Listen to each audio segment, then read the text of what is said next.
días, bienvenidos, bienvenidas. Espero que podáis acomodaros lo mejor posible. No tenemos más sillas, estamos ofreciendo lo que tenemos y bueno, quizás si hay alguien que tenga problemas de rodillas o algún problema en la espalda, o si hay alguien que joven que tenga o que esté ocupando una silla, pues quizás puede cambiarlo. Y así ofrecemos a las personas que tengan menos posibilidades de estar cómodas que puedan utilizar la silla. Bueno, pues muchas gracias por vuestra asistencia. Me imagino que muchos de vosotros y de vosotras estaréis de acuerdo en que algo está ocurriendo en estos tiempos, algo muy particular. Hay algo que está ocurriendo, aunque quizás los medios de comunicación nos hacen ver que no pasa nada, que no pasa nada, pero hay algo que está ocurriendo y lo podemos ver. Y bueno, es un momento quizás de ir trabajando hacia la unión, trabajando hacia el amor. Y hay algo que me gustó mucho en una conversación telefónica que tuve con Vicente y se me quedó muy grabado algo que me dijo, y es que el momento de salir del armario espiritual y que no hay que tener miedo de hablar de amor y de unión. Así que me da mucha alegría veros bastantes aquí, porque veo que somos muchos ya los que aprendemos y vamos confiando y dándonos cuenta que hay algo más. Muchas gracias por vuestra asistencia y muchísimas gracias, Vicente, por venir y por toda tu entrega. Muchas gracias, os dejo con Vicente. Muy bien, gracias.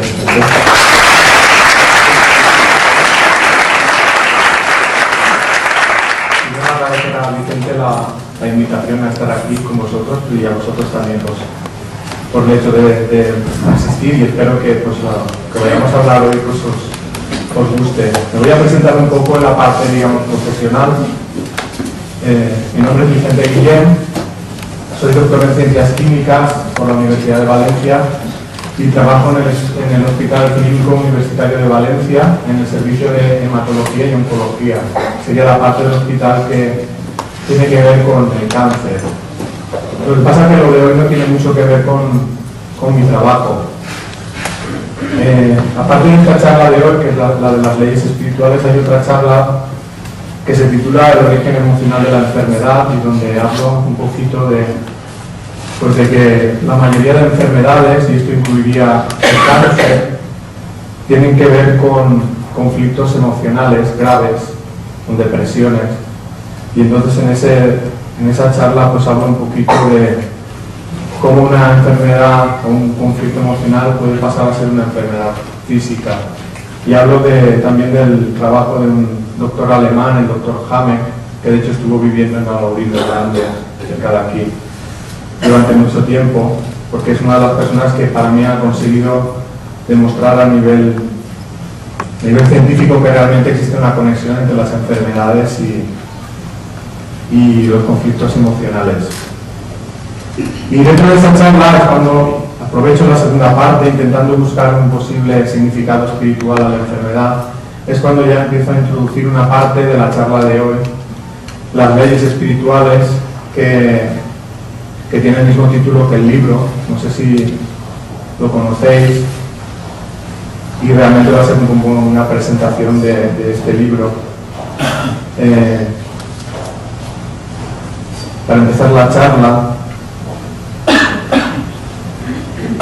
os hablaré de que desde tiempos inmemoriales el ser humano se ha hecho muchas preguntas de tipo existencial: de dónde venimos, a dónde vamos, quiénes somos.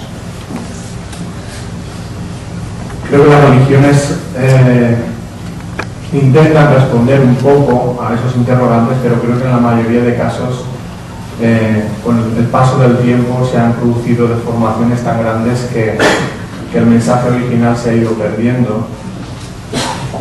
Como digo, algunas de las preguntas fundamentales son estas: ¿quién soy yo? ¿Quiénes somos nosotros? ¿Por qué existimos? ¿Por qué existe el mundo, la vida? ¿Existe un creador o viene todo de la nada? ¿Qué hacemos aquí? ¿Hemos venido a hacer algo en particular o realmente es una cuestión de azar? ¿Tienen nuestras vidas un propósito, un significado?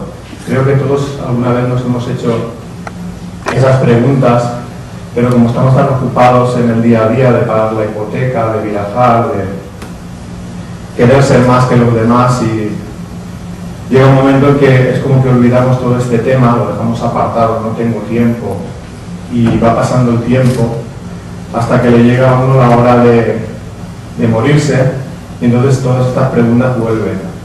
Y como no hemos dedicado ni un segundo de nuestra vida a intentar responderlas, entonces ya nos da miedo, ¿no? Nos da miedo lo desconocido, nos da miedo que se acabe todo. A veces no es cuando nosotros nos morimos, sino cuando alguien querido está en trance de morirse, es cuando nos planteamos todo esto otra vez. Y muchas veces, pues, después de la muerte de un ser querido, viene una profunda crisis, porque no admitimos que esa persona pues haya desaparecido, ¿no? Y entonces empezamos a buscar si hay algo más, ¿no? Aparte de este mundo, aparte de esta vida material. Nos preguntamos por qué nacemos, por qué nos morimos, de dónde venimos, a dónde vamos, y si hay algo después de la muerte. Como digo, esto suele ocurrir cuando se muere alguien que nosotros queremos, o cuando nosotros vemos cerca la posibilidad de la muerte porque tenemos una enfermedad, puede ser un cáncer o alguna otra circunstancia de ese estilo. También nos podemos preguntar, por ejemplo, por qué unas personas viven mucho tiempo y otras mueren casi al nacer, ¿no? ¿De qué depende todo eso? ¿Es una cuestión de azar, una fatalidad del destino, o hay algo que está dirigiendo todo eso? O porque unas personas nacen sanas y otras enfermas, ¿no? Parece que sea una injusticia, ¿no? Cuando vemos que un niño nace con deformaciones, pues muchos nos plantearemos que injusto es el mundo, ¿no? La vida, que un niño que todavía no ha tenido oportunidad de vivir, pues parezca con una enfermedad de nacimiento. Muchas personas argumentan, basándose en este hecho o en otros, pues que si no puede existir un Dios que permita estas injusticias. También nos podemos plantear el hecho de cómo es que hay niños que desde su nacimiento y que su vida no han hecho daño a nadie, pues sufren tan atrozmente, porque han nacido en un país en guerra, con hambre, con miseria, con abusos. El caso del terremoto de Haití nos ha permitido ver pues, cuál es la situación de muchos niños, ¿no? O de muchas personas que parece que no tengan ninguna posibilidad de llegar a ser felices. Mientras que otros niños, pues por el hecho de nacer pues, en el primer mundo, en una familia que lo van a querer, pues parece que tengan un privilegio respecto al otro. Y como digo, mucha gente, pues a raíz de esta observación, pues deduce que no puede existir un Dios, porque si existiera no permitiría que estas cosas tan injustas ocurrieran. Uno se puede seguir planteando interrogantes. ¿Por qué existe la maldad, no? ¿Por qué este mundo es como es, con tanto sufrimiento? Somos capaces, los humanos, de cortarle la vida a un montón de seres humanos, de hacer sufrir mucho, y, como digo, pues llegando a cometer genocidios pues constantemente, ¿no? ¿Esto tiene un significado o se lo queremos buscar y no lo tiene? ¿Existe la felicidad? Creo que todo el mundo tiene en el interior el deseo de ser feliz, pero creo que hay muy poca gente que pueda decir que es realmente feliz. Algunos lo dirán, pero será una forma de cubrirse, porque realmente no lo son. La mayoría creo que no lo es. Y entonces, cuando uno no es feliz y es consciente, pues se puede preguntar, ¿por qué no soy feliz? ¿O cómo puedo ser feliz? ¿Encontraré un amor que me haga feliz? Innatamente intuimos que el amor tiene mucho que ver con la felicidad, pero parece también que el amor es algo muy difícil de experimentar en este mundo, hasta el punto de que muchas personas se preguntarán ¿qué es el amor? ¿Qué son los sentimientos? ¿Qué es lo que yo siento? ¿Merece la pena amar? ¿Sufrimos más cuando amamos o cuando no amamos? Habrá personas que habrán tenido, por ejemplo, una relación de pareja y esa relación no habrá funcionado, y habrán sufrido mucho y habrán pensado, he sufrido tanto que no me merece la pena tener ninguna otra relación, prefiero estar así sin nada que tener otra relación, porque he sufrido más amando que cuando no amaba, ¿no? O alguien que ha querido mucho, por ejemplo, a un hijo y ese hijo muere joven, un niño, también dirá, ¿qué sentido tiene esto, no? He sufrido mucho porque le amaba mucho y al perderlo no puedo superar esa pérdida. Hay personas que piensen que cuando alguien ama pues sufre más que cuando no ama. Incluso habiendo llegado a ser relativamente felices, como digo, muchas veces o siempre va a ocurrir que en algún momento o nos vamos a morir nosotros o se va a morir la persona querida. Como digo, si esa persona querida es joven, pues todavía se hace más difícil de sobrellevar, porque cuando viene la muerte, la mayoría de gente cree que se ha roto esa relación para siempre porque la persona ha dejado de existir. De manera que las pocas personas que han llegado a ser un poco felices, parece que sea todavía más duro la vida, porque cuando pierden a esa persona querida, pues el drama es mucho mayor, ¿no? Es decir, uno puede llegar a la conclusión de que la vida es muy injusta, que hay mucho sufrimiento y que no tiene ningún sentido, ¿no? Se puede plantear por qué es injusta la vida, por qué todo este sufrimiento, ¿tiene algún sentido o no lo tiene, pero se lo intentamos buscar? Para intentar responder a todos esos interrogantes, la mayoría de información que nos ha llegado durante mucho tiempo pues ha venido bien de la religión o de la ciencia, y más en estos últimos tiempos. Para la ciencia, cuando intentas preguntarte todas estas preguntas, pues hay una explicación física para casi todo, pero a nivel filosófico las respuestas son muy pobres. Suelen ser del tipo, ¿es fruto de la casualidad o no se puede demostrar científicamente que tal o cual cosa exista o no? Es decir, si preguntas, ¿existe la vida después de la muerte? Pues te dirá, no se puede demostrar científicamente. Si preguntas, ¿por qué me ha tocado a mí pasar por una enfermedad? Pues te dirá, no es una cuestión genética. Te dices, ¿por qué tengo ese problema genético? Te dirá, no hay ningún motivo. Te podría haber tocado a tu vecino, pero te ha tocado a ti. Es decir, que no hay una razón por la cual existes, ni un motivo particular por el que vivir. Si te toca pasar por una enfermedad más o menos grave, antes o después en tu vida, o nacer en una familia más o menos amorosa, morirte antes o después, sería una cuestión de azar. Estoy hablando de la ciencia materialista. La religión, y aquí en España pues durante mucho tiempo ha sido y es la católica la mayoritaria, sí que intenta responder a preguntas filosóficas, pero desde mi punto de vista se queda muy pobre. Son como respuestas que le pueden servir a un niño. Cuando el niño pregunta, ¿de dónde viene el niño? Puede decir, la cigüeña nos trae de París. Entonces el niño a lo mejor durante hasta los 3 años de su vida a lo mejor se lo cree. Pero llega a una edad que ya esa respuesta no le puede satisfacer porque no explica la realidad que él vive. Entonces para mí con la religión pasa lo mismo. A estas preguntas fundamentales responde como responderíamos a los niños pequeños. Y cuando ya no sabe qué decir, cuando preguntas más y más, llega una respuesta final que para mí es una forma de manifestar que realmente no lo sabe, no lo quieren exponer. ¿Qué es esta? ¿Qué es la voluntad de Dios? Que solo Él lo sabe y que nosotros no lo podemos comprender. Por ejemplo, no podríamos comprender porque unas personas nacen en unas circunstancias más o menos favorables, o porque unas personas se enferman y otras no, o porque unas mueren antes y otras después. No podríamos comprender qué es lo que pasa después de morir. Bueno, se dan ideas vagas, pero un poco increíbles, ¿no? El cielo, el infierno. Sobre todo para los creyentes el cielo, y el resto parece que no tengan derecho. Es decir, para mí, es decir, los niños los trae la cigüeña, ¿no?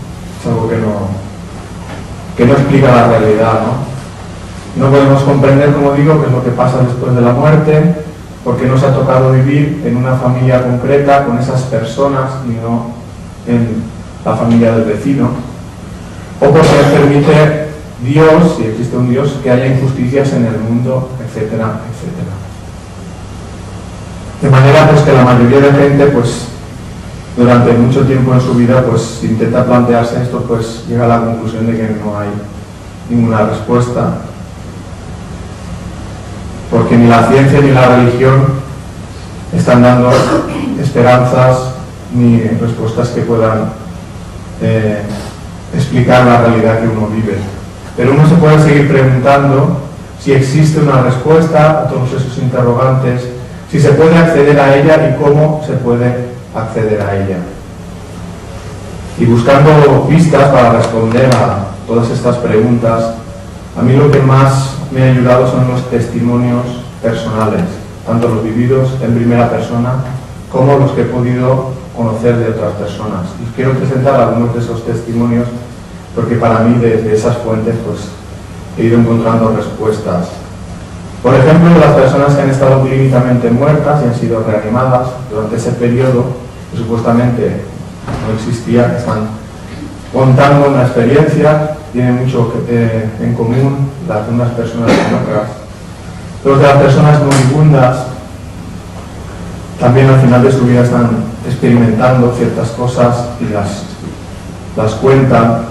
Las personas que afirman recordar vidas anteriores a esta vida, y los de las personas que afirman haber contactado con seres que ya han fallecido.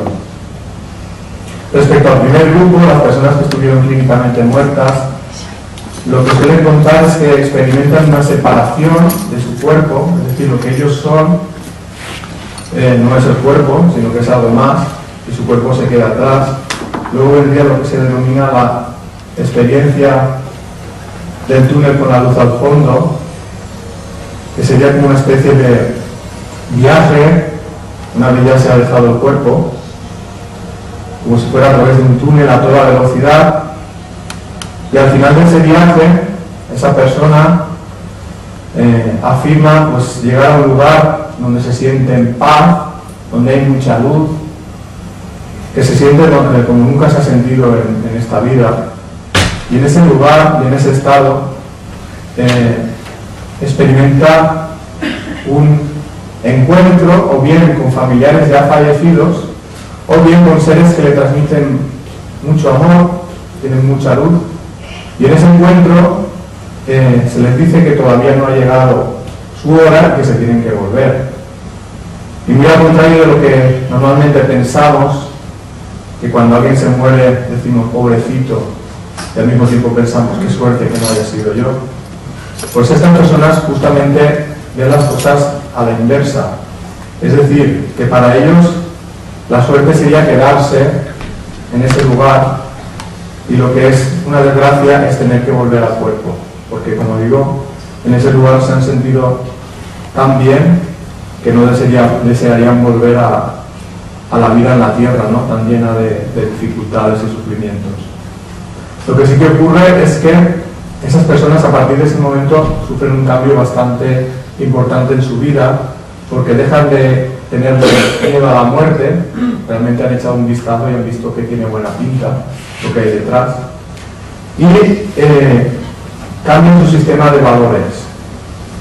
Es decir, ya no están tan preocupados por ser más guapos o tener más que los demás, pagar la hipoteca, sino que se preocupa mucho de las relaciones personales, de intentar ser menos egoístas y de transmitir un poco más de sentimiento, porque han percibido, han intuido que tal vez uno de los motivos por los cuales estamos aquí pues sea eso, ¿no? Las personas moribundas tienen en común con el primer grupo pues el hecho de que afirman ver y conversar o bien con seres queridos ya fallecidos o bien con otros seres luminosos que parece que les están preparando para esa transición hacia el otro lado. Y esto es tan frecuente que en los hospitales, cuando hay un enfermo terminal, ya los médicos preparan a la familia y les dicen: prepararos porque vuestro familiar va a empezar a alucinar. Y mi pregunta es que todos se han puesto de acuerdo en todos los lugares del mundo en alucinar lo mismo, que ven familiares ya fallecidos o seres luminosos, independientemente de la creencia que tuvieran esas personas. Muchos no creían en nada, pero tienen estas experiencias. Para mí ese hecho de que haya todo eso en común quiere decir que realmente no es una alucinación, sino que es algo que es real, y que si nos tomáramos la molestia de tomar esos testimonios y juntarlos, veríamos que son como piezas de puzzle, que si nos tomamos la molestia de encajarlas nos van a mostrar una imagen que es la imagen de lo que viene más allá de esta vida. Algunos investigadores han tomado esas molestias, ¿no?, de recoger todos esos testimonios. Por ejemplo, Raymond Moody, psiquiatra, en Vida después de la vida, recoge experiencias de personas que han experimentado la muerte clínica y recuerda total o parcialmente ese periodo. Elizabeth Kubler-Ross, también psiquiatra, ha reunido testimonios de personas en fase terminal y eso le ha servido a ella para hacer un cambio en sus creencias, porque era una persona atea que no creía en nada, y a raíz de pues, estar conviviendo con esos pacientes, de estar escuchándoles, de escuchar lo que están viviendo, pues llega a la conclusión de que la vida no termina con la muerte del cuerpo, sino que hay algo más. Las personas que recuerdan vidas pasadas y vidas antes de la reencarnación, algunas de esas personas son niños y tienen recuerdos espontáneos, son niños de corta edad. Otros suelen aparecer cuando se inducen a través de hipnosis regresiva. Y en cualquiera de los dos casos estarían aportando posibles testimonios o pruebas de la existencia de vida anterior al nacimiento, incluso de vida no ligada a un cuerpo físico. Ian Stevenson, un psiquiatra canadiense, se ha dedicado a recoger los testimonios de los niños pequeños que recuerdan vidas anteriores. Incluso llega a ser muy notorio el hecho de que algunos de esos niños dan muchos detalles y se puede reconstruir la vida anterior con los detalles que dan los niños y comprobar que realmente eso ha ocurrido. Y algún caso muy notable ha sido cuando el niño en su vida anterior ha fallecido hace poco tiempo y se ha vuelto a encarnar rápidamente. Ha ocurrido que ese niño da unos detalles de una familia y esa familia todavía vive en el lugar con los nombres que ese niño ha dado. Es decir, encuentra a su familia de la vida anterior, que él reconoce como su familia. La familia de la vida actual para él no es su familia, son extraños, porque tiene muy impregnado el recuerdo de la vida anterior. Para mí serían pruebas de que realmente esto no es una alucinación, porque lo que el niño cuenta se ha visto que es real. La doctora Helen Wambach, en su libro Vida antes de la vida, recoge testimonios de personas que a través de hipnosis regresiva recuerdan vidas anteriores. Como digo, independientemente de la creencia que tuvieran, que la mayoría de personas pues no creen en la reencarnación, por lo menos oficialmente. Pero a través de la regresión ha recordado detalles de otras vidas, y en este libro pues ella recoge, pues hace un resumen de miles de casos. Y la vida interior de Michael Newton recoge, psicólogo, recoge también testimonios obtenidos a través de hipnosis regresiva, pero donde las personas no es que recuerden una vida anterior, sino que recuerdan un periodo en el que no estaba encarnado, como el periodo antes de este nacimiento.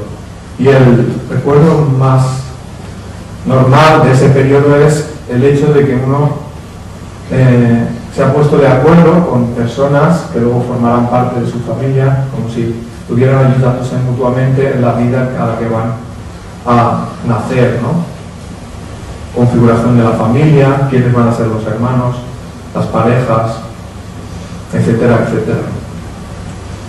Respecto al contacto con seres no encarnados, el más frecuente suele ser con seres que acaban de fallecer recientemente, que a través de sueños vívidos o apariciones a pie de cama, pues es como que están intentando tranquilizar a la familia, decirles, no, tranquilos, no pasa nada, yo sigo vivo, hacer vuestra marcha, seguir viviendo, que ya nos volveremos a ver.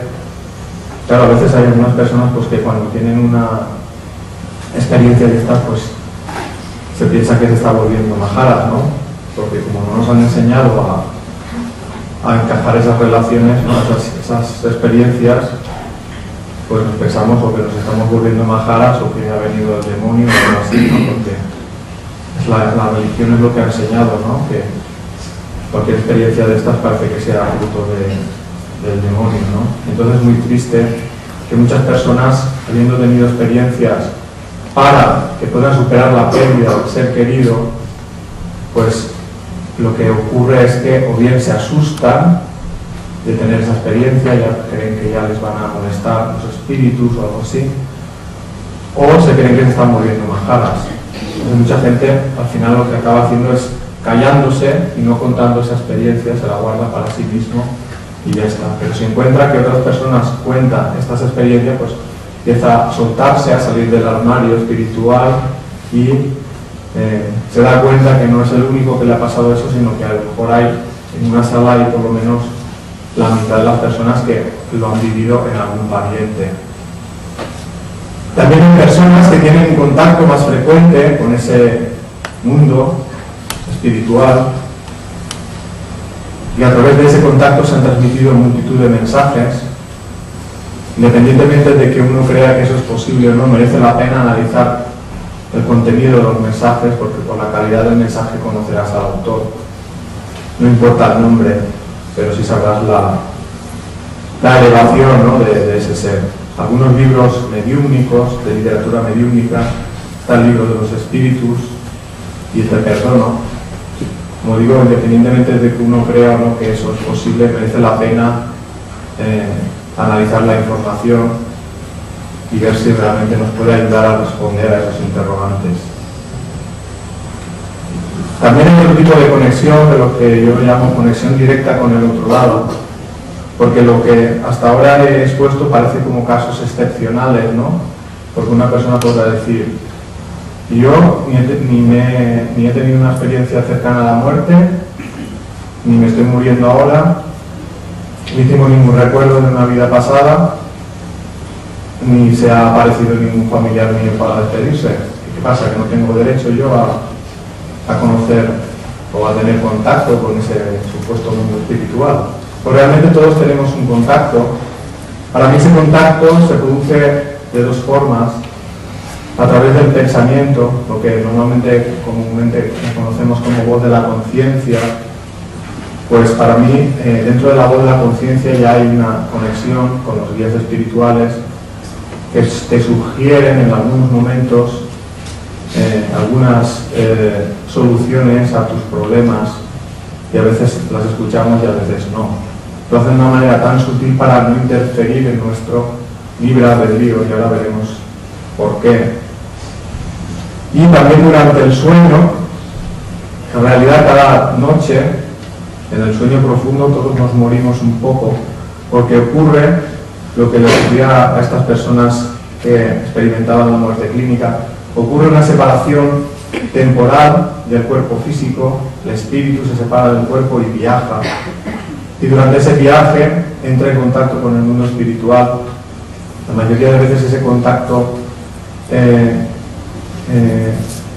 queda en el subconsciente, no recordamos lo que ha pasado, pero hay veces que nos traemos una parte de la información codificada en forma de sueño. Hay algunos sueños que son mensajes del mundo espiritual que si supiéramos descifrarlos o nos tomáramos la molestia de intentar descifrarlos, nos daríamos cuenta que contienen como una especie de consejo o de ayuda para que superemos algo de nuestra propia vida. Hay veces que esa separación se puede inducir a través de ejercicios de relajación, de manera que cuando uno se separa recuerda conscientemente todo lo que ha vivido durante esa separación como tan real como que nosotros estamos ahora aquí. Esto es lo que se denomina el viaje astral. Muchas personas afirman a través de los viajes astrales haber contactado con ese mundo espiritual y haber recibido mensajes. O sea que esa sería otra forma de contacto con el mundo espiritual, que realmente todos tenemos, pero no todo el mundo llega a tomar conciencia de ese contacto. Esto ya también tiene que ver con la necesidad de que la persona sea consciente de eso, ¿no? Porque muchas veces una excesiva intromisión del mundo espiritual en su vida haría que perdiera la libertad de actuar, ¿no? Se quedaría demasiado dependiente esperando que sus guías le resuelvan hasta las circunstancias más simples de la vida, y esto no es lo que se pretende. Y ahora viene aquí de la cuestión, ¿cuáles son esas informaciones que nos han llegado a través de todas estas vías y que nos pueden ayudar a responder a todas esas preguntas del principio? Para mí una de ellas es que afirman que nosotros somos inmortales y que la vida física no es más que un instante de la vida real y que esta vida real nunca termina, es decir, que somos inmortales. Por lo tanto, no tenemos que tomarnos la molestia de buscar clonarnos ni cosas de estas, porque la inmortalidad del espíritu la tenemos garantizada solo por el hecho de existir.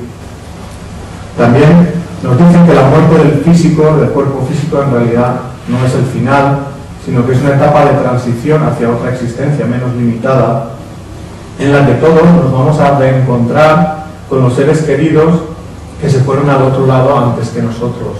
Desde este punto de vista, esa pérdida irremediable que creíamos que ocurría cuando alguien se moría deja de ser un adiós, sino que se convierte en un hasta luego. Es decir, que las relaciones no se interrumpen por el hecho de la muerte física, sino simplemente adquieren otra dimensión, ¿no? Y en algún momento nos volveremos a ver con esos seres queridos.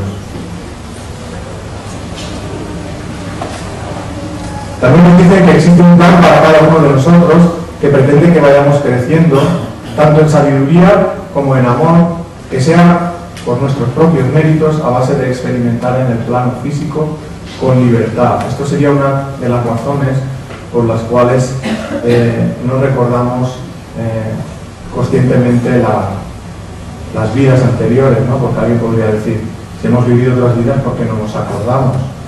Pues sería una manera de que ese pasado no nos condicionara a la hora de ser libres en este momento.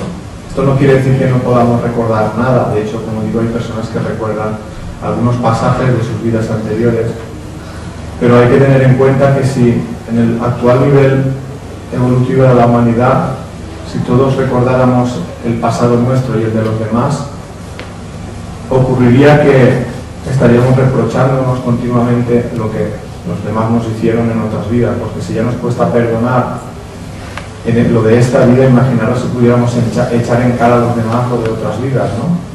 Pues entonces siempre estaríamos, en vez de servir para avanzar, serviría pues para continuar vengándonos los unos de los otros, ¿no? También nos dice que las circunstancias a las que nos enfrentamos en esta vida no son una cuestión de azar, sino que es consecuencia de lo que hemos hecho en vidas anteriores, que antes de nacer ya conocíamos cuáles eran esas circunstancias y nos preparábamos para superarlas con éxito. Es decir, que la vida de cada uno no es una película, sino que es un capítulo de una serie. Y para poder entender el argumento del capítulo, deberíamos haber visto los capítulos anteriores, ¿no? Como que hemos pillado la serie empezada a mitad de desarrollo y no pillamos el argumento, ya estamos preguntando ¿qué ha pasado en los capítulos anteriores? Pues ocurre algo así, ¿no? Que no entendemos qué nos pasa, por qué pasan ciertas cosas en la vida, porque no recordamos los capítulos anteriores. Pero el interior sí que recuerda a qué ha venido a hacer, aunque no recuerde los detalles de las vidas anteriores. Y esto lo comparo a si intentamos recordar cuando aprendimos el día o La semana que aprendimos a sumar, creo que nadie podrá decir que recuerda cuando aprendió a sumar. Sin embargo, sabemos sumar. Pues para mí ocurre lo mismo con el conocimiento adquirido en otras vidas, que aunque no recordemos los actos, los hechos concretos, el conocimiento de lo aprendido no se olvida, porque si no sería como volver a empezar de cero en cada vida. ¿Qué es lo que hemos venido a aprender? Pues básicamente hemos venido a aprender a amar. Las circunstancias de esa vida muchas veces nos ponen a prueba en cosas que nosotros hemos hecho en otras vidas, para que nos demos cuenta de los demás que están viviendo cuando reciben esos actos de nosotros. Esa es una forma de aprender, ¿no? Experimentando en nosotros mismos los actos que nosotros hacemos a los demás. Para mí evolucionar, a la hora de evolucionar a nivel espiritual, significa aprender a amar. Está claro que ese aprendizaje no es una cuestión de una vida, sino de muchas, muchas vidas. Para mí, dentro de aprender a amar, también es necesario conocer cuáles son las leyes espirituales que rigen el mundo. No el mundo físico, sino el mundo espiritual, que incluiría el mundo físico. Para mí esas leyes son 4. La ley de la evolución, la ley del libre albedrío, la ley de la justicia espiritual y, finalmente, la ley del amor, la más importante. La ley de la evolución básicamente lo que dice es que el destino de los espíritus es evolucionar de forma indefinida y para siempre. ¿En qué se evoluciona? Pues se evoluciona básicamente, como he dicho, en amor. No puede haber evolución sin amor, ni sabiduría sin amor. Para mí la sabiduría es el aprendizaje de los sentimientos. Y tampoco puede haber felicidad verdadera. También es cierto que la evolución depende de la voluntad y el esfuerzo de uno mismo. Es decir, no va a ocurrir que un ser muy avanzado venga y nos toque con la varita y nos convierta en ángeles. Esto no va a ocurrir, ni nos va a quitar los fallos, los pecados, ¿no? Creo que eso es una equivocación que la religión ha contribuido a extender, ¿no? Que Cristo, con su encarnación, Jesús, nos borró los pecados. Aparte, nos querían atribuir pecados encima que no eran nuestros, que eran los de otros, ¿no? Adán y Eva, el pecado original. Esto no tiene ningún sentido, ¿no? Ni el cargarnos a nosotros con los errores de otros seres, ni el pensar que un ser más avanzado nos va a eliminar las faltas. Ninguna de las dos cosas tiene sentido desde el punto de vista espiritual. Desde el punto de vista de la ley de la evolución, todos somos creados iguales, como un principio espiritual primario que lo ignora todo, pero que tiene la potencialidad de aprenderlo todo. Y a través de la experimentación de la vida en sus diferentes formas, la vida física, vamos aprendiendo. Primero nos ligamos a formas del mundo mineral, luego del mundo vegetal, después del mundo animal. Luego llegamos a la fase humana de evolución en la que estamos ahora, y detrás de la fase humana sigue habiendo otras fases evolutivas más avanzadas. La intención de todo este sistema es que ese principio espiritual primario se convierta en un espíritu consciente, avanzado y amoroso. Yo comparo este proceso como con el crecimiento, por ejemplo, de una planta, ¿no? Imaginaros una secuoya. La semilla de una secuoya es algo muy pequeñito, pero que tiene la potencialidad para crecer hasta convertirse en un árbol gigantesco, ¿no? Pero esto no va a ocurrir de la noche a la mañana. Van a tener que pasar cientos de años hasta que eso ocurra. Pues con el avance espiritual es lo mismo. Es necesario experimentar muchas veces muchas cosas para poder ir avanzando. Pero todos tenemos las mismas oportunidades. Y la diferencia que habría entre unas personas u otras, porque sabemos que existen muchas diferencias, se deben exclusivamente al tiempo, o la vida, la edad espiritual de cada una de esas personas, y de lo rápido o lento que haya aprendido. Es decir, que si una persona, hay niños que vemos que desde muy pequeños manifiestan ya unas cualidades de adulto que nos sorprenden, mientras que hay personas pues, que tienen 80 o 90 años y todavía tienen comportamientos adolescentes. Esto vendría de la edad del espíritu que encarna. Esa persona que es mayor físicamente puede ser un espíritu joven, con pocas encarnaciones, mientras que el espíritu que ha encarnado en ese niño puede ser un espíritu que ya lleve muchas vidas, mucho aprendizaje, y eso se refleja, aunque ya sea una edad temprana.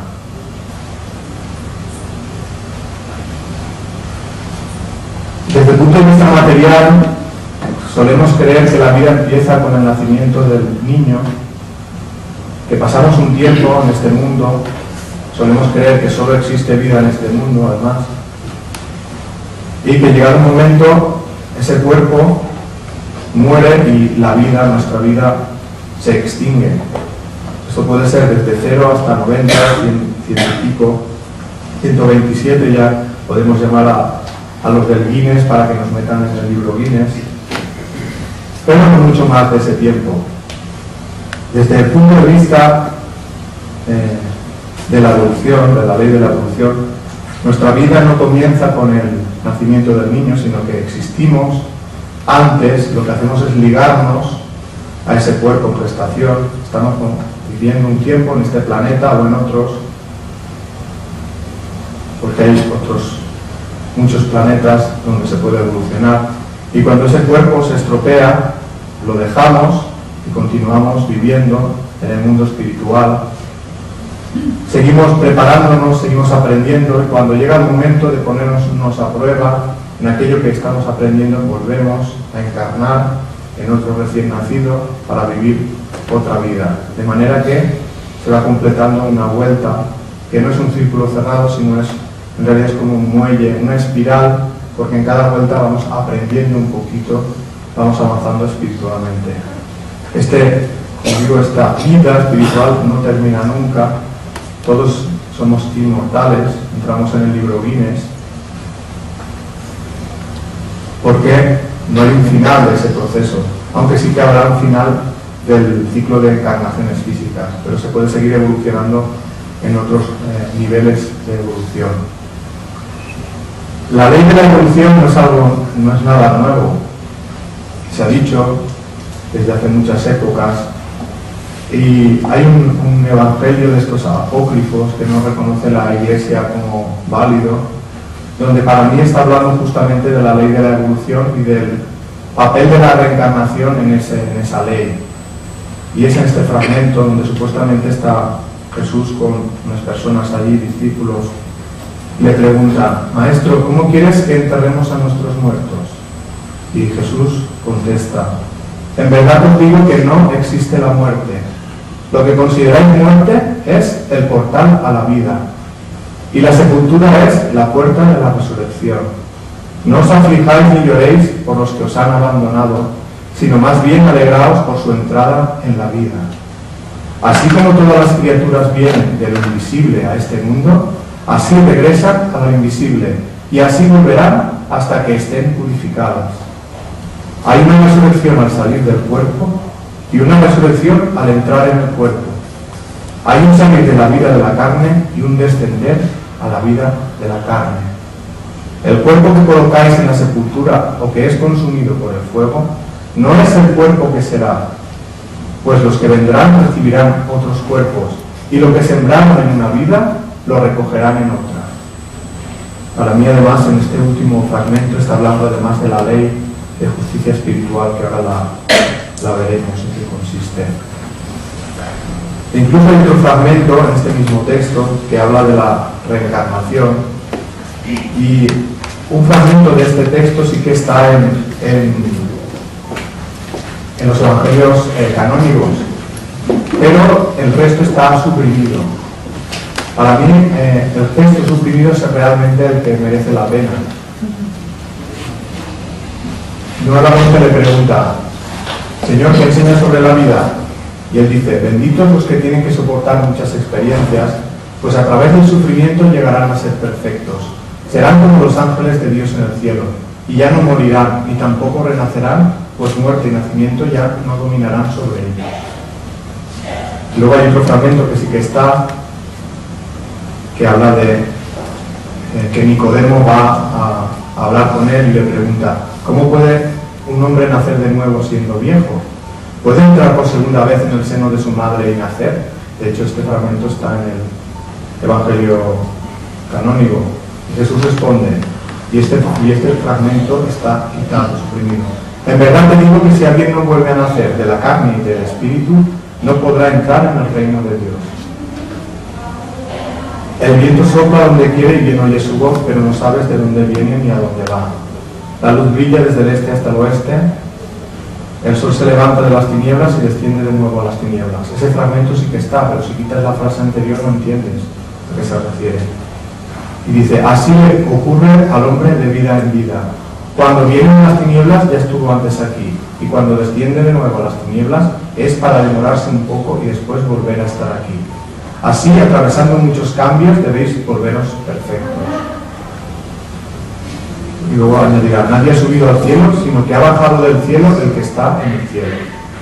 Todo el texto subrayado está eliminado. Es decir, que el hecho de que las escrituras no contengan ninguna información que nos valga la pena no es casualidad, sino que realmente lo que valía la pena se ha ido eliminando porque no interesa a las personas poderosas de este mundo que no quieren renunciar a sus privilegios. La ley del libre albedrío dice que el espíritu es libre para decidir sobre su destino y sobre si quiere o no quiere evolucionar. Por lo tanto, solo puede haber evolución en libertad. Esto quiere decir que las religiones o creencias que imponen u obligan nunca van a conseguir que el espíritu evolucione, ni se pueden considerar verdaderas, ni en armonía con Dios, ni la espiritualidad superior. Y esto sabéis qué es lo que realmente está ocurriendo, ¿no? Normalmente las religiones intentan obligarnos a creer en cosas por dogma de fe. ¿Qué quiere decir eso? Que porque yo te lo digo y punto, ¿no?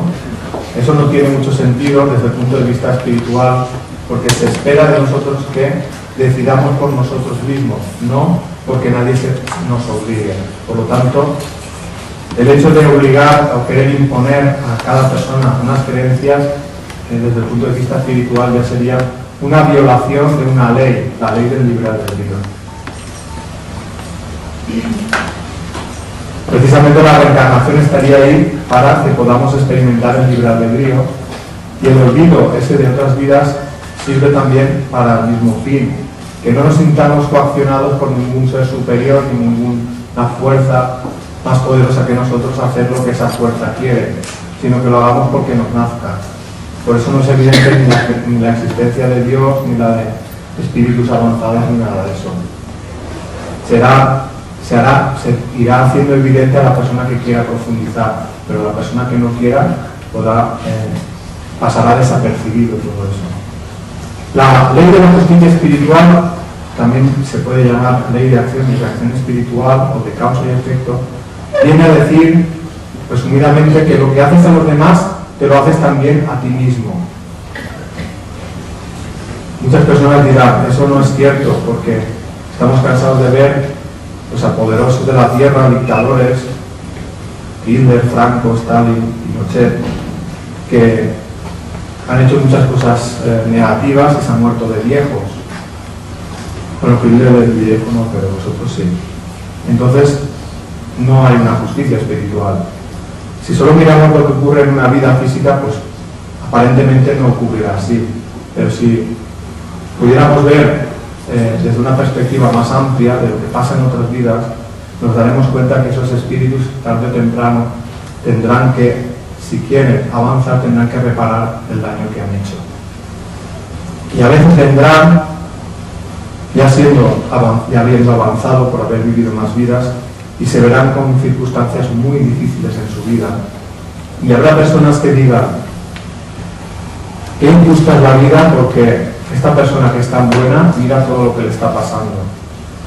Sin embargo, si supieran quién fue en otra vida, le hubieran negado la posibilidad de reparar el daño. Hubieran dicho, fulanito, tú fuiste un asesino, no mereces nada más que un castigo eterno, ¿no?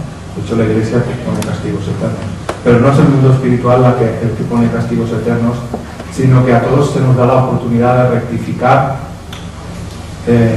y avanzar espiritualmente por mucho daño que hayamos hecho. Y si miráramos en el pasado de todos nosotros, veríamos que todos hemos sido caníbales, asesinos o ambas cosas a la vez. Y si no lo somos ahora es porque hemos evolucionado y porque se nos ha dado desde el mundo espiritual la oportunidad de hacerlo. Por tanto, la ley de la justicia espiritual se entiende como algo que es necesario para el avance espiritual, es decir, que tienes que cosechar lo que siembras. Es decir, por la ley del libre albedrío tú tienes libertad para sembrar lo que quieras, pero por la ley de justicia espiritual tienes que saber que tienes que cosechar aquello que has sembrado. Si es bueno, te alegrarás, serás feliz, y si es negativo, cuando experimentes los efectos de esa siembra, dirás, ostras, esto duele, pues ya no lo voy a hacer a los demás. Y de esta manera se va aprendiendo. Se va avanzando cuando el espíritu toma conciencia de sus errores, serían actos contra otros seres, actos en contra de la ley del amor, y los repara. También se avanza cuando el espíritu se armoniza con la ley del amor por decisión libre, porque comprende y comparte esa ley y actúa en armonía con ella. Es decir, se va avanzando experimentando los actos negativos en uno mismo, y también se va avanzando cuando tú ya tienes cierto nivel de amor y deseas ayudar a los demás para que sean felices como te gustaría a ti, ¿no? O sea, que no todo es quitar karma, no todo son deudas, también hay misiones que no son reparación del daño hecho, sino porque el espíritu lo hace porque le nace ayudar a otros seres. Esta ley de justicia espiritual, también hay un fragmento de este evangelio apócrifo que habla de ella. Dice, otro discípulo le pregunta, maestro, cuando uno ha cometido un pecado, ¿puede un hombre perdonarle su pecado o no? Y él responde, Dios perdona todos los pecados a los que se arrepienten, pero lo que habéis sembrado también tenéis que cosecharlo. Ni Dios ni el hombre pueden perdonar los pecados a aquellos que no se arrepienten ni renuncian a ellos, de la misma forma que no pueden retener los pecados de los que renuncian a ellos. Pues todos los pecados son perdonados mediante el arrepentimiento y su reparación. Y los que renuncien a ellos serán librados de los mismos, mas los que sigan pecando se quedarán atados a ellos. No obstante, los frutos de los pecados durarán un tiempo. Sembramos y por tanto tenemos que cosechar. Si cambiamos la palabra pecado, que sería de la jerga religiosa, por errores, pues entonces podemos trasladar este texto más o menos a la época actual. Con esto no quiero decir que este texto sea para mí la verdad, el Evangelio de los 12. Solo he encontrado algunos fragmentos que a mí me llenan interiormente. Por eso lo utilizo, ¿no? Seguramente esas enseñanzas están en otros lugares, en otros textos, y de ahí también se pueden extraer, porque también veo en ese texto también muchos errores, como lo puedo ver en los evangelios canónicos. Finalmente venimos a parar donde yo quería, que era a la ley del amor. Para mí el universo espiritual se armoniza por esta ley, que se puede definir, el amor se puede definir en su grado máximo como la capacidad de sentir a los demás como a uno mismo. Esto le genera a uno la voluntad y el deseo de ayudar a otros seres a progresar espiritualmente, independientemente del estado evolutivo en el que se encuentre. A uno le desea el deseo de que sean felices como a uno le gustaría ser feliz a uno mismo. Entonces cambia mucho la vida desde esta perspectiva. Ya no te dedicas a fastidiar a los demás, sino que intentas pues, que sean felices como te gustaría serlo a ti. Se evoluciona cuando el espíritu se armoniza cada vez más con la ley del amor y se va desprendiendo del egoísmo, que es el gran enemigo del amor. También la ley del amor aparece en este texto cuando dice: he aquí os doy una nueva ley, es la ley del amor, que sin embargo no es nueva, sino antigua.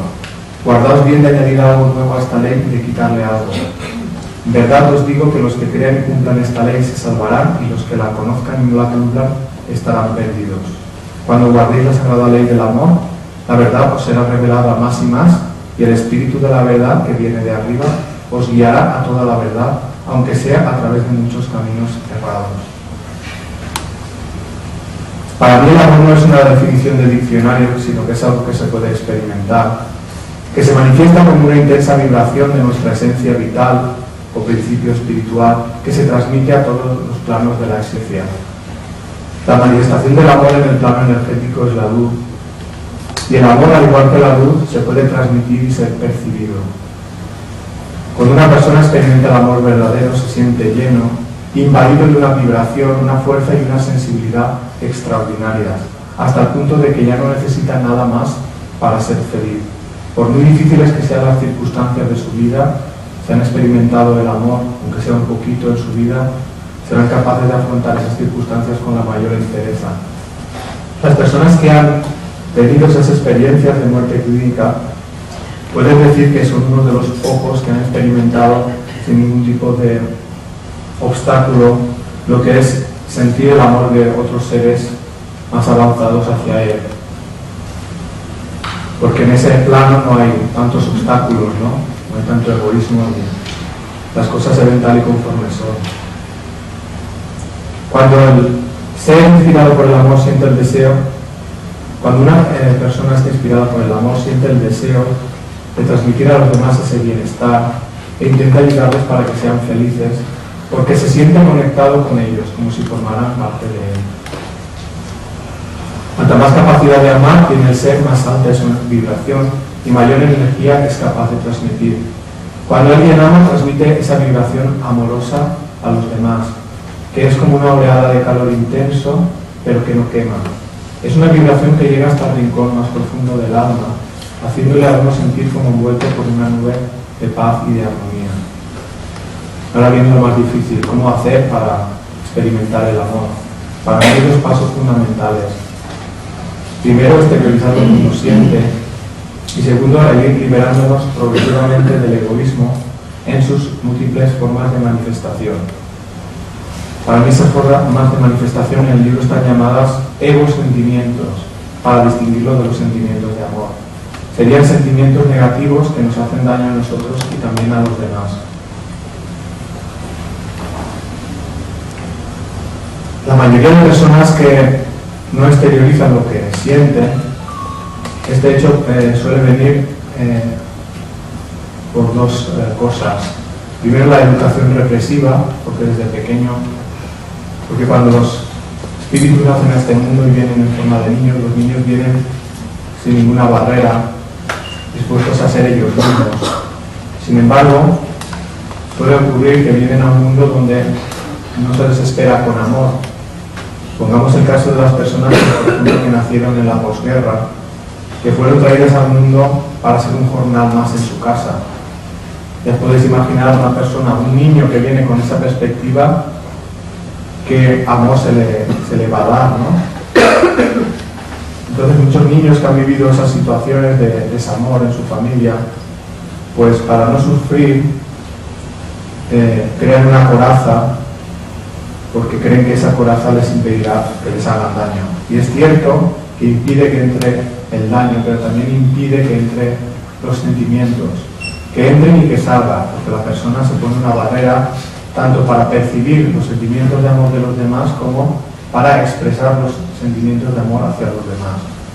Entonces ese niño, cuando crece, vive con esa coraza y suele tener tendencia a hacer a sus propios hijos lo mismo que le hicieron a él, a no ser que aprenda, se dé cuenta de que él fue un desgraciado por vivir sin amor y diga: lo que no me dieron a mí se lo voy a dar yo a mis hijos, o lo que me hicieron a mí que me dolió no se lo voy a hacer a mis hijos.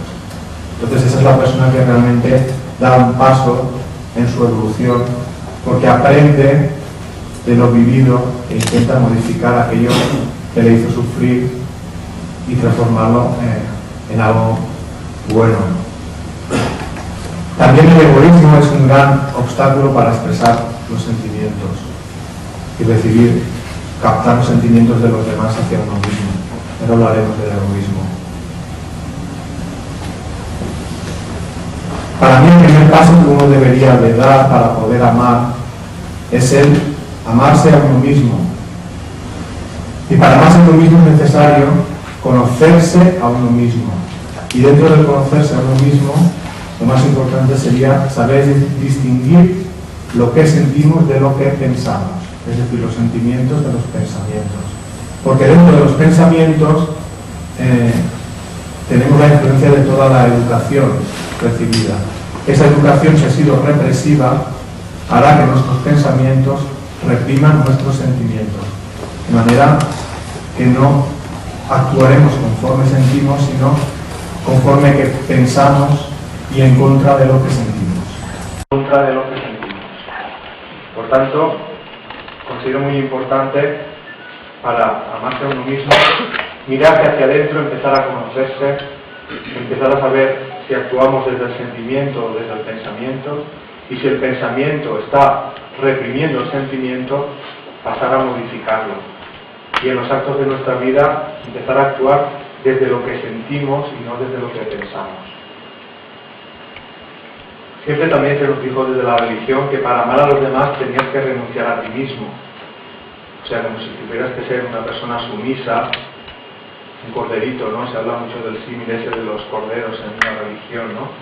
Como si fuéramos personas sin voluntad que nos pueden llevar a un lado y a otro. Creo que esto es un gran error. Para mí eso es una mala interpretación. Sí que es cierto que para amar a los demás tenemos que renunciar a nuestro egoísmo, eso sí que es cierto, pero no a nuestros sentimientos.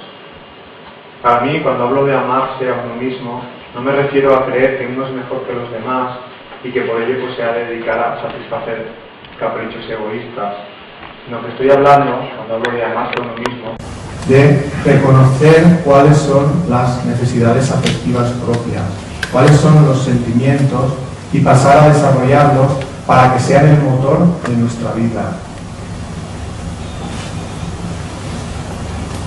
También tenemos mucha confusión respecto a lo que consideramos amor y no. Cada persona en realidad tiene su propio concepto de amor. Yo creo que sería importante, para aclararnos, saber distinguir el amor verdadero del amor egoísta. Al amor egoísta en el libro lo hemos llamado apego. Y ahora hablaremos, un poco después de ahora, hablaremos de las diferencias entre el amor y el apego. Porque como digo, el apego es un falso amor, no es el amor verdadero. Para mí, para poder llamar amor a un sentimiento, el amor para mí en su máxima expresión ha de ser incondicional. Es decir, la persona que ama verdaderamente no espera nada a cambio, y el que actúa por interés en realidad no estaba amando. También es necesario que el amor sea libre para que sea verdadero. Eso quiere decir que no se puede forzar a nadie a amar. Es decir, los sentimientos han de nacer espontáneamente y no porque otra persona te obligue.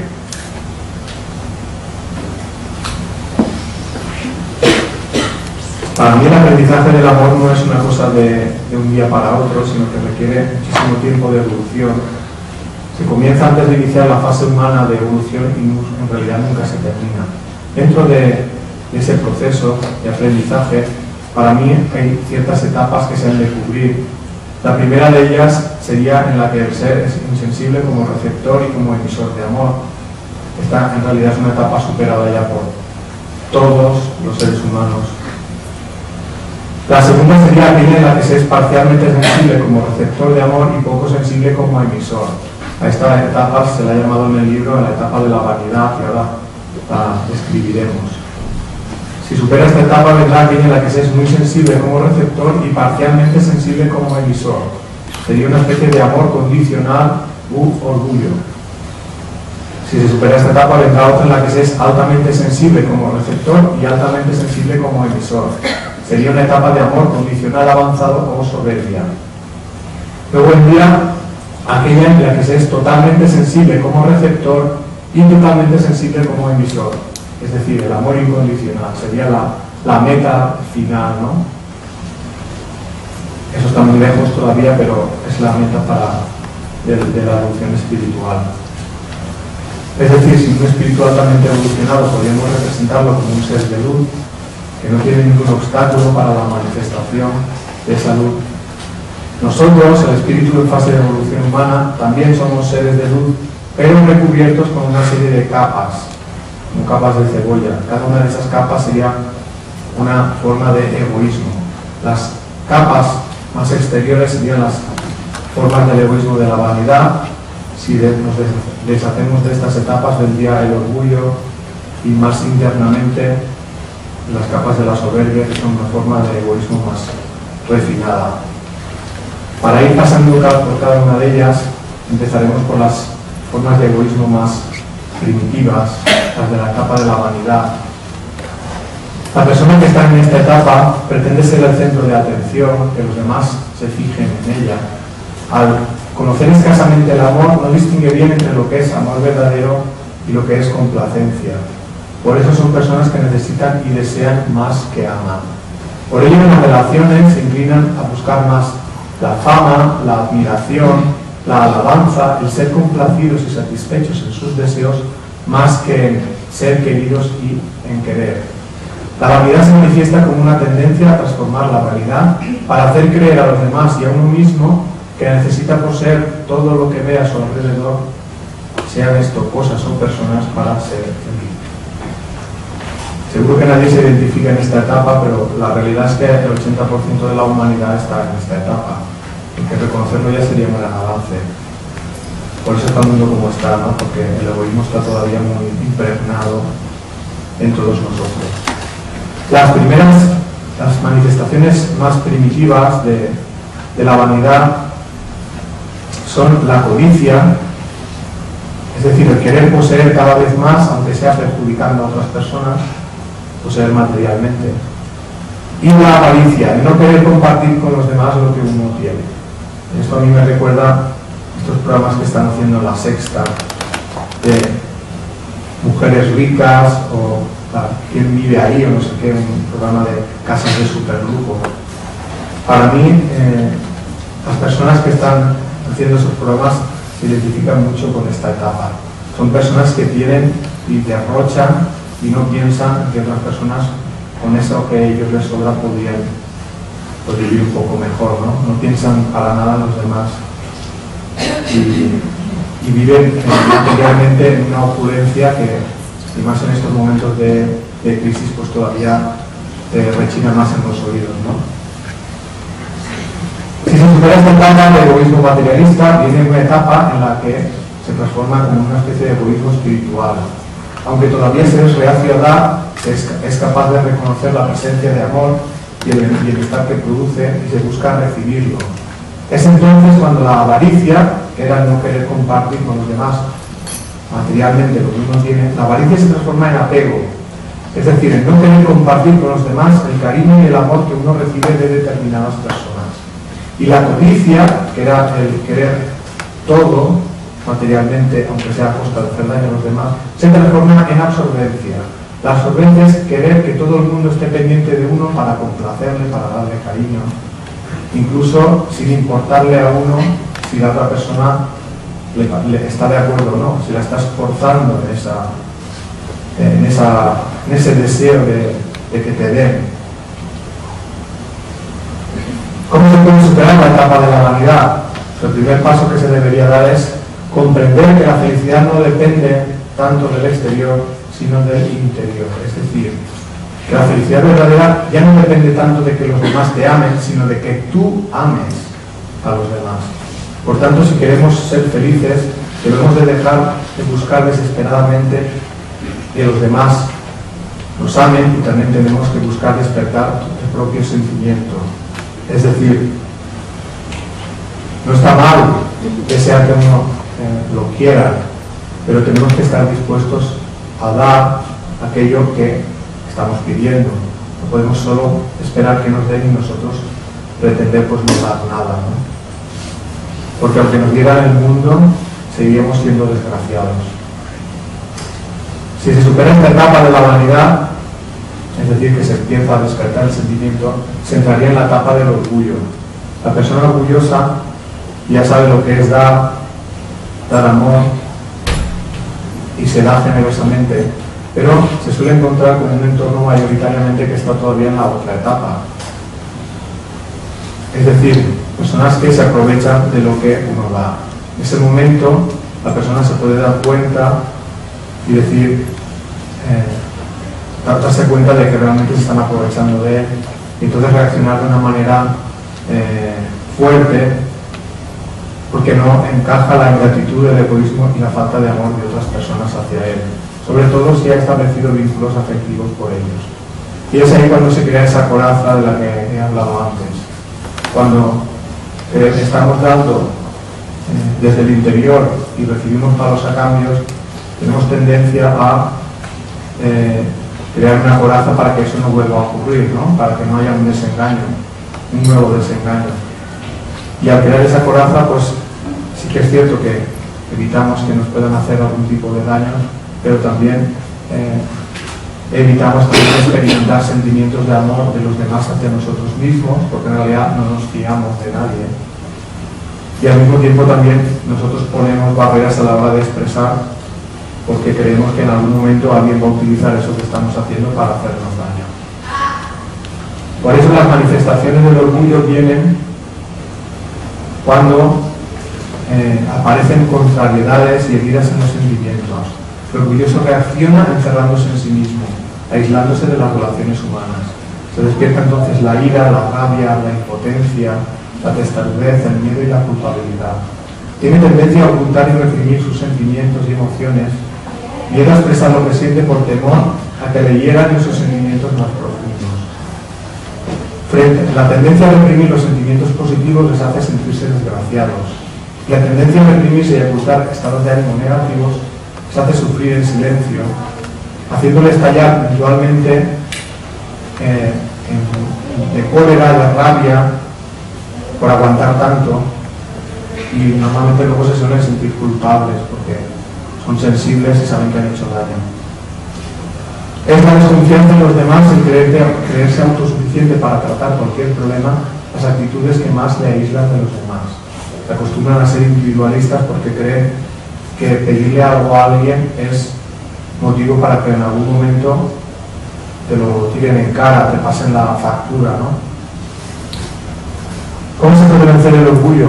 Pues para vencer el orgullo es necesario romper esa coraza que impide la entrada y salida de sentimientos. ¿Cómo se echa abajo esa coraza? Primero habría que liberarse de la creencia de que no se es digno de ser amado tal y conforme uno es. Las personas que desde muy pequeños han sido educados en el apego, quiero decir, que se les ha hecho ver que si haces lo que el papá o la mamá dice, eres bueno, te vamos a querer, y si no obedeces nuestras órdenes, pues entonces te damos palos. Entonces, esos niños aprenden creyendo que para que te quieran tienes que ser de determinada manera, que suele ser obediente y sumiso con lo que los padres quieren, o con los mayores, ¿no? Entonces esa persona cree que el amor es eso, y tienes que hacer continuamente méritos. Por lo tanto, se acostumbran a interpretar un papel en su propia vida. Son actores en su propia vida, interpretan el guión que otras personas les han puesto delante. Pero llegan a la etapa adulta y se sienten vacíos porque no son ellos mismos. Entonces es necesario que esa persona, para que empiece a ser un poco feliz, empiece a ser ella misma. Y para ello es necesario que se dé cuenta de que quien le quiera le va a querer tal y conforme es. No tiene que esforzarse siendo de otra manera.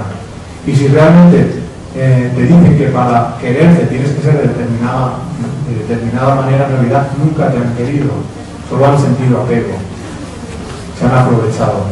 Y esto puede ocurrir también en la familia, pero tenemos que entender que por el hecho de los padres, de ser los padres, no significa que sean seres avanzados, y que cada uno está en un momento evolutivo donde tiene más capacidad de amar o más o menos egoísmo. Entonces, entendiendo que esa persona a lo mejor no te ha dado más porque todavía no tiene capacidad, podrás encajar que sea de esa manera, pero eso no te obliga a estar esclavizado por esa persona.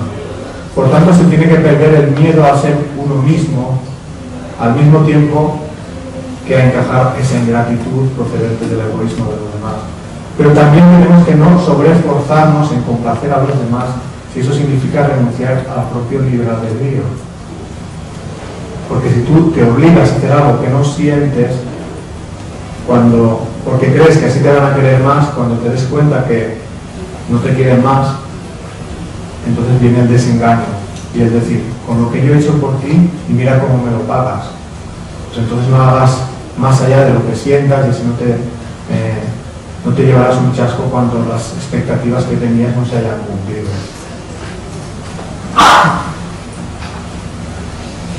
La soberbia es una etapa muy parecida al orgullo y no la voy a exponer.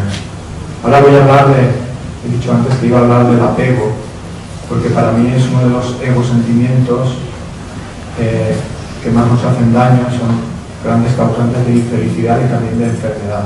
Voy a hablar del apego y del miedo. Hay otros egosentimientos, en el libro se toca cada uno de ellos, cómo reconocerlo y cómo vencerlo, pero estos dos me parecen especialmente importantes. Como he dicho antes, para mí el apego es una avaricia espiritual o dificultad en compartir el cariño de las personas que erróneamente consideramos de nuestra propiedad. Esto suele ocurrir sobre todo con la pareja y con los hijos. La persona que sufre de apego solo quiere querer a unos pocos y suele exigir que los demás hagan lo mismo.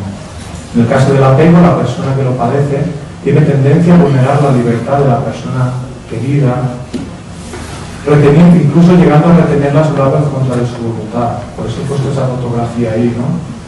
Porque en el apego, al mismo tiempo que se te da una caricia, se te está chantajeando, ¿no? De alguna manera. Entonces no es un amor verdadero, es un amor esforzado. Cuando una persona ama, procura respetar la libertad de la persona querida, procura que ésta sea libre y feliz, aunque ello implique, en última instancia, estar con esa persona. Sabéis que en la televisión pues están saliendo muchos casos de violencia de género, donde muchas veces el marido acaba matando a la mujer, en algunos casos también al revés, y esa persona que ha hecho eso se puede llegar a autoconvencer de que lo está haciendo por amor. Eso no puede considerarse nunca amor. Si tú quieres una persona, intentarás respetar su libertad, y si ha decidido no estar contigo, respetar eso, ¿no? Dejarla que haga su vida y hacer tú la tuya. Y para poner un poco más clarificar un poco más la diferencia entre apego y amor, voy a contar un pequeño cuento que también está en el libro. Se trata de dos personas que dicen amar a los pájaros y un día se encuentran. La primera los tiene alojados en bellas jaulas doradas en una habitación climatizada. Les da pienso de alta calidad y agua de manantial embotellada y los lleva al veterinario periódicamente. La segunda simplemente les lleva comida al parque, los acaricia cuando se posan y les atiende cuando están heridos y no pueden volar. La primera persona dice: ¿cuánto quiero a mis pájaros? Me gasto una fortuna en ellos para que tengan todas las comodidades que no tendrían si vivieran salvajes. Pero me duran tan poco, siempre están enfermos, y por mucho que me gasto en medicamentos y en veterinarios, se mueren prematuramente. ¿Cuánto me hacen sufrir? ¿Qué es lo que puedo hacer? La segunda persona dice: los pájaros que yo cuido no me pertenecen. No están encerrados en jaulas, sino que viven en libertad. Soy feliz porque sé que ellos no están conmigo obligados por los barrotes de una jaula, sino porque lo han elegido libremente. Soy feliz porque los veo vivir conforme ellos quieren, volando en libertad. Sus pájaros, amigo mío, se mueren de pena porque no son libres. Abra sus jaulas para que puedan volar en libertad y vivirán, porque serán libres, porque serán felices. El primero responde: es que si les abro la jaula, se escaparán y ya no los volveré a ver. El segundo responde: si se escapan es porque han estado retenidos en contra de su voluntad y se alejan de lo que para ellos es una vida de esclavitud. Mis pájaros no huyen de mí porque saben que son libres de ir y venir cuando les plazca. Al contrario, cuando me ven llegar al parque acuden inmediatamente, me rodean y se posan sobre mí. El primero dice: lo que usted tiene es lo que yo deseo, que mis pájaros me quieran. El segundo dice: lo que usted quiere jamás lo obtendrá por la fuerza. Les ha colmado de comodidades para intentar compensarles de la carencia de lo que más ansían, volar en libertad. Si realmente les quiere, deje que vivan su vida en libertad. La primera persona es la que viviría en el apego, creyendo que ama y que sus pájaros le hacen sufrir cuando es el mismo que se provoca el sufrimiento, porque se está provocando sufrimiento a sus pájaros. Y la segunda persona es la que realmente ama de verdad porque respeta la libertad de esos seres queridos. Creo que este cuento, que aunque está enfocado hacia los pájaros, tiene mucho que ver con lo que pasa también con las personas, ¿no? Que hay muchas personas que son como los pájaros enjaulados, que no se atreven a salir de esa jaula, tienen miedo de ser ellos mismos. Y hay otras personas que son como esa primera persona que encarcela, que enjaula a los seres supuestamente queridos.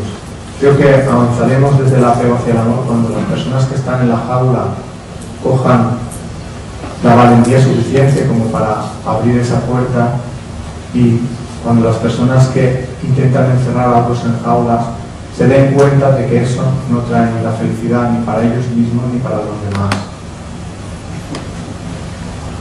Algunos ejemplos de cómo se vulnera el libre albedrío de otra persona por culpa del apego. Por ejemplo, hay apego en la madre que retiene a los hijos a su lado cuando estos son mayores y quieren independizarse. También hay apego en el marido que considera a la mujer de su propiedad e intenta anular su voluntad y libertad para satisfacer sus deseos. Quien dice marido hacia la mujer, a la inversa también ocurre más o menos al 50%, aunque los casos más llamativos suelen ser donde hay violencia física, que suelen ser el hombre a la mujer. Pero más o menos hay apego al 50% en todos los casos. También se puede vulnerar la propia libertad por culpa del apego. Por ejemplo, pongamos esa misma madre cuando se inhibe de realizar algo que interiormente necesita, que puede ser ayudar a otras personas fuera de la familia, porque cree que al hacerlo está desatendiendo a la suya propia, es decir, a los hijos o al marido. Si no supera el apego, se sentirá culpable cuando atienda a los asuntos que le llenan interiormente por ese mismo sentimiento de culpa, y si vive reprimida, entonces será desgraciada porque no hace lo que siente. Entonces la única manera de resolver ese conflicto es darse cuenta que realmente no hay nada de malo en hacer cosas por los demás, aunque no sean de tu familia. Si alguien ve algo malo en eso es porque por culpa del apego no quiere admitir compartir el cariño, ¿no?, de las personas queridas. Y ahora, para acabar, voy a hablar del miedo, porque para mí es uno de los sentimientos más perniciosos para el avance del espíritu, porque impide que una persona se manifieste tal y conforme es. Entonces, tratándose de una persona bien intencionada, si no supera el miedo, se puede estancar durante bastante tiempo y ser bastante desgraciada. El gran miedo para mí es el miedo a no ser querido. Dentro del miedo a no ser querido está al no ser comprendido, al rechazo de los demás, a la reacción negativa de los demás contra uno mismo, al desprecio, a la agresividad, a quedarse uno solo. Para mí, como digo, este es el gran miedo, el no ser querido tal y conforme uno es. Por eso creemos que nos tenemos que amoldar a lo que los demás esperan de nosotros, o amoldar para que las personas no se enfaden con nosotros. Y esto es un gran error, porque entonces la persona vive esclava en su propia vida. Esas demás personas que nos piden que nos amoldemos suelen ser personas concretas, queridas por la persona, de la familia, la pareja, padres, algún hermano, personas a las que queremos agradar o esperamos que nos quieran. Y como digo, esas actitudes de amoldarnos son dañinas cuando reprimimos nuestra voluntad y nos privamos de nuestra libertad. Es decir, no tenemos derecho de privar de la voluntad y de la libertad a nadie. Y si estamos haciendo eso es que no la estamos queriendo. ¿Cuáles son las consecuencias de no superar el miedo? Pues una de ellas es la anulación del sentimiento, es decir, como sufro por sentir, pues voy a anularlo y así a lo mejor no sufro. Y luego la otra cosa es amoldarse a una forma de ser que no es la nuestra, sino que es la que los demás esperan de nosotros. Esas dos cosas nos acaban convirtiendo en robots. Robots de carne y hueso, pero robots porque actuamos de esa manera, ¿no? Faltos de sensibilidad y de sentimiento. Entonces es cuando nos sentimos esclavizados en nuestra propia vida, con una tristeza y una amargura muy profundas, aunque intentemos disfrazarlas, en los ojos se puede ver esa tristeza. Y algunas personas llegan a la conclusión de que la vida así no tiene sentido y que es mejor morir para descansar. Y algunas de esas personas pues o bien se suicidan o bien acaban desarrollando una enfermedad que es el reflejo de la enfermedad del interior y se acaban muriendo por esa enfermedad, porque buscan en la muerte un final a ese sufrimiento. Pero se tiene que dar cuenta que la muerte no es ninguna solución, porque lo que uno no hace en una vida viene a la siguiente a intentar resolverlo, de manera que creo que merece la pena no postergar las pruebas de esta vida para la siguiente, sino afrontarlas, intentar ser valientes, no dejarnos llevar por el miedo a la hora de actuar, y así es como empezaremos a ser un poco más felices. ¿Cómo se puede superar el miedo? Primero hay que tomar conciencia de que se tiene miedo, y luego a qué, o a quién, o a las dos cosas juntas, se le tiene miedo. Y luego deberíamos enfrentarnos a las situaciones o a las personas que nos activan ese miedo con valor. Preguntémonos, ¿qué decisión tomaría si no tuviera miedo? Si fuera totalmente libre para decidir respecto a lo que siento. Pues esta en realidad es la decisión acertada. Si vamos tomando decisiones valientes, notaremos un cambio en nuestra vida, nos sentiremos más libres, más seguros, con más claridad. Llegará un momento en que miraremos atrás y diremos, ¿cómo es posible que yo pudiera estar atrapado en esa situación? Con lo claro que me parece ahora. La claridad viene de la lucha. Si uno no lucha por salir de esa situación, siempre estará igual. Y ya para acabar, como conclusiones de la charla, deciros que el conocimiento de esta realidad nos hace adquirir a las personas que lo interiorizamos un nuevo sentido a la existencia. Nos enseña que muchos sufrimientos no son estériles, sino que forman parte de un proceso evolutivo. Aunque sí que hay un sufrimiento que para mí es estéril, el de la persona que por miedo deja de ser ella misma, vive sumisa y resignada, creyendo que así se va a ganar el cielo, cuando en realidad, cuando pase al otro lado, le dirán que se tiene que volver a hacer aquello que no ha hecho en esta vida, ¿no? Que tiene que luchar para ser libre y para ser feliz. Si tomáramos conciencia que las dificultades de nuestra vida tienen un significado, que no es el de castigar, sino servir de ayuda para la progresión de nuestro ser hacia un mayor nivel de comprensión, de amor y de sabiduría, seríamos capaces de afrontar con la mayor serenidad cualquier obstáculo o problema de esta vida, incluso la muerte, tanto la propia como la de un ser querido, porque en realidad la muerte es solo una etapa de transición en la que el espíritu se despoja del vestido gastado, que es el cuerpo, para regresar a la vida en el plano espiritual, que es su verdadero hogar. Si lo miramos bien, todo el sufrimiento del mundo tiene un mismo origen, la ausencia de amor, llamémosla egoísmo. Igual que el egoísmo de cada persona puede hacer del mundo un auténtico infierno, cuando ese egoísmo se transforme en amor, la suma del amor de cada persona transformará el mundo en un paraíso. En nuestra voluntad está en transformarnos interiormente desde el egoísmo hacia el amor, porque con el cambio del interior, el exterior, el mundo entero cambiará. Y ya para acabar, daros mis señas, correo electrónico, la página web donde podéis descargar gratuitamente el libro y mi teléfono. Sabed que aquí no hay ningún interés comercial, no hay líneas 906. Si tenemos que hablar más rato, pues podemos hablar de fijo a fijo, que yo tengo tarifa plana. Y sabed también que el libro, he traído libros que están allí en la puerta por si los queréis.